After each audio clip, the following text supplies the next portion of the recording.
3 महीने के बाद अल्ट्रासाउंड करवा के देख लीजिए सिस्ट का साइज़ कैसा है। उसका साइज़ लेते हैं, वो तो कह लें 3 या 4 सेंटीमीटर से बड़ा है तो हमें सिस्ट लेबल करते हैं, जबकि पॉलीसिस्टिक में ऐसा नहीं होता। वंस आप अपने हार्मोन्स को बैलेंस कर लेते हैं तो ये सिस्ट जो है वो ख़त्म हो जाते हैं।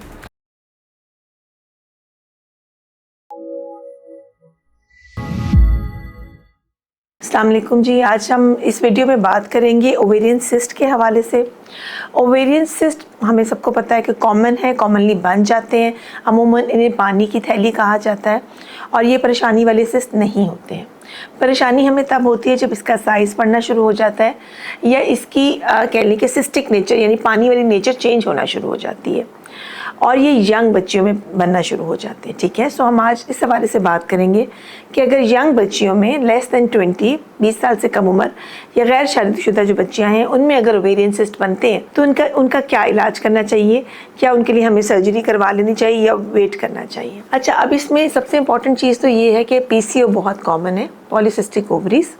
लोग उसको भी सिस्ट ही समझते हैं, PCO का होना सिस्ट नहीं होता। सिस्ट हम तब लेबल करते हैं जब उसकी जो कह लें कि मेजरमेंट जब हम लेते हैं, उसका साइज़ लेते हैं, वो तो कह लें 3 या 4 सेंटीमीटर से बड़ा है तो हमें सिस्ट लेबल करते हैं, जबकि पॉलीसिस्टिक में ऐसा नहीं होता।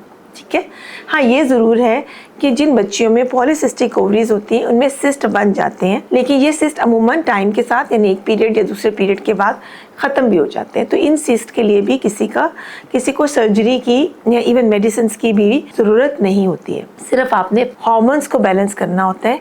वंस आप अपने हार्मोन्स को बैलेंस कर लेते हैं तो ये सिस्ट जो है वो ख़त्म हो जाते हैं।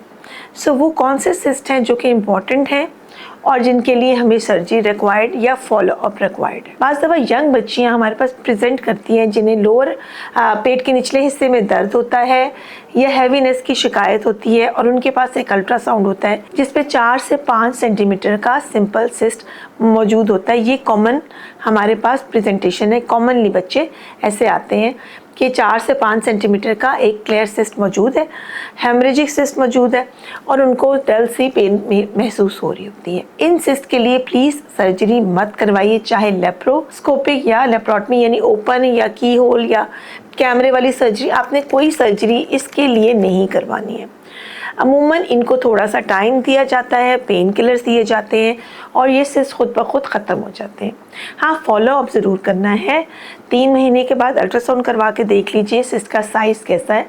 अगर तो सेम साइज़ चल रहा है और बच्ची कंफर्टेबल है, और एक और भी बात है कि साइकोलॉजिकल इफेक्ट भी आता है। जब बच्चे को सिस्ट का पता चल जाता है तो उस साइड पे पेन का भी कहता है। अगर बहुत सिवियर पेन नहीं है तो भी सिस्ट का कुछ नहीं करना।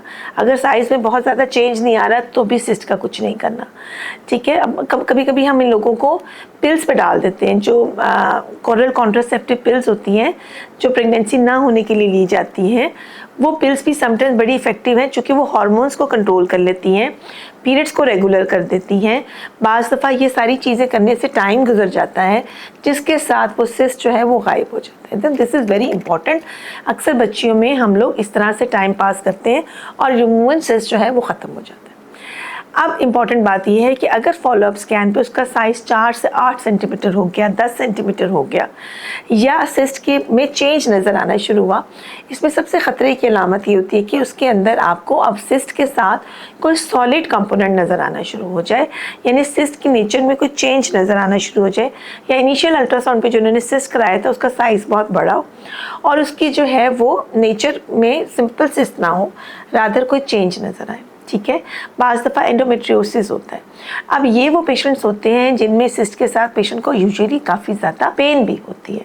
ठीक है, अच्छा, इसके अलावा सिस्ट का साइज़ हो सकता है इतना बड़ा ना हो, लेकिन पेशेंट को बहुत स्वेयर और एकदम एक्यूट पेन स्टार्ट हो जाए, जिसको हम कहते हैं कि अच्छा अब इस सिस्ट में कोई ना कोई कॉम्प्लिकेशन हो गई, जैसे कि वो घूम गया है या वो उसका रप्चर हो गया है।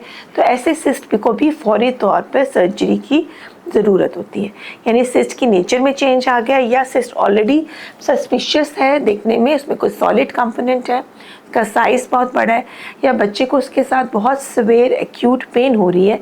ऐसी सूरत हाल में सिस्ट को सर्जरी की ज़रूरत है, प्रेफरेबली बाय लेप्रोस्कोपी यानी कैमरे के थ्रू, स्पेशली अनमेरिड बच्चियों में, ताकि उनके एक तो स्कार नहीं आता, दूसरा उनकी रिकवरी बहुत ज़्यादा क्विक हो जाती है और डैमेज कम होता है। तो हर सिस्ट जो होता है उसके लिए प्लीज़ सर्जरी मत कराइए। ज़्यादातर सिस्ट जो है वो ख़त्म हो जाते हैं। इवन अगर यंग बच्चियों में एंडोमेट्रियोटिक सिस्ट है और उन्हें अभी कंसीव नहीं करना, उनको भी मेडिसिन से ट्रीट किया जाता है।